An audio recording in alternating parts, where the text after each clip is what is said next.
ಸಂಪೂರ್ಣ ಎಲ್ಲಾ ರಾಶಿಯ ದೈನಂದಿನ ಭವಿಷ್ಯಕ್ಕಾಗಿ ಉತ್ತಮ ಏಳಿಗೆಗಾಗಿ ಈಗಲೇ ವೈದಿಕ ಭವಿಷ್ಯ ಯೂಟ್ಯೂಬ್ ಚಾನಲ್ ಅನ್ನು ನೋಡಿ. ಧನ್ಯವಾದಗಳು. ದೈವಿಕವಾಗಿ ಹಣದ ಮಹಿಮೆ ಹೇಗಿರುವುದು? ದುಡ್ಡು ಅಥವಾ ಹಣ ಇಲ್ಲದವನನ್ನು ಯಾರೂ ಮಾತನಾಡಿಸುವುದಿಲ್ಲ. ಹಣವನ್ನು ಸಂಪಾದನೆ ಮಾಡಿ ತರದಿದ್ದರೆ ತಂದೆಗೆ ಸಂತೋಷವಾಗುವುದಿಲ್ಲ. ಜೊತೆಯಲ್ಲಿ ಹುಟ್ಟಿದ ಅಣ್ಣ ತಮ್ಮಂದಿರು ಸಹ ಮಾತನಾಡುವುದಿಲ್ಲ. ಎಲ್ಲಿಯಾದರೂ ಎದುರಾದರೂ ಸ್ನೇಹಿತರು ಕೂಡ ಮಾತನಾಡುವುದಿಲ್ಲ.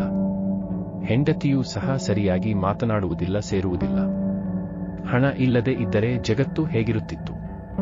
ಜಗತ್ತಿನ ಲೌಕಿಕ ಸಂಗತಿಗಳು ನಡೆಯುವುದಿಲ್ಲ. ಪ್ರತಿಯೊಂದು ಕೆಲಸಕ್ಕೂ ಹಣವೇ ಮೂಲ. ಆದರೆ ಹಣವನ್ನು ಮಾತ್ರ ನೈತಿಕ ಬಲದಿಂದ ಸಂಪಾದನೆ ಮಾಡಬೇಕು. ಆಗಲೇ ಹಣಕ್ಕೆ ಬೆಲೆ ದೊರಕುವುದು. ಅಂತ ಹಣದಿಂದ ಮಾತ್ರ ಸೌಲಭ್ಯಗಳನ್ನು ಅನುಭವಿಸಬೇಕು. ಹಣವನ್ನು ಸಂಪಾದನೆ ಮಾಡಲು ನೈತಿಕವಾಗಿ ಪುರಾಣದಲ್ಲಿ ಸಾಕಷ್ಟು ವಿಧೇಯಕಗಳನ್ನು ಹೇಳಲಾಗಿದೆ.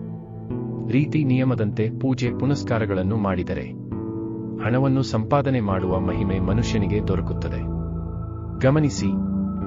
ಮದುವೆ ವಿಚಾರ, ಆರೋಗ್ಯ, ಧನ ಲಾಭ, ಶತ್ರು ನಾಶ, ಉದ್ಯೋಗ, ಮನೆಯಲ್ಲಿ ಶಾಂತಿ, ಸಾಲಬಾಧೆಯ ವಿಚಾರ, ಪ್ರತಿ ಸಮಸ್ಯೆಗೂ ಉಚಿತ ಪರಿಹಾರಕ್ಕಾಗಿ ಕೂಡಲೇ ವೈದಿಕ ಜ್ಯೋತಿಷ್ಯ ಚಾನೆಲ್ ಅನ್ನು ಸಬ್ಸ್ಕ್ರೈಬ್ ಮಾಡಿ ಹಾಗೂ ಇನ್ಸ್ಟಾಗ್ರಾಮ್ ಅಲ್ಲಿ ಮೆಸೇಜ್ ಮಾಡಿ ನಿಮ್ಮ ಸಮಸ್ಯೆಗೆ ಪರಿಹಾರವನ್ನು ಕಂಡುಕೊಳ್ಳಿ.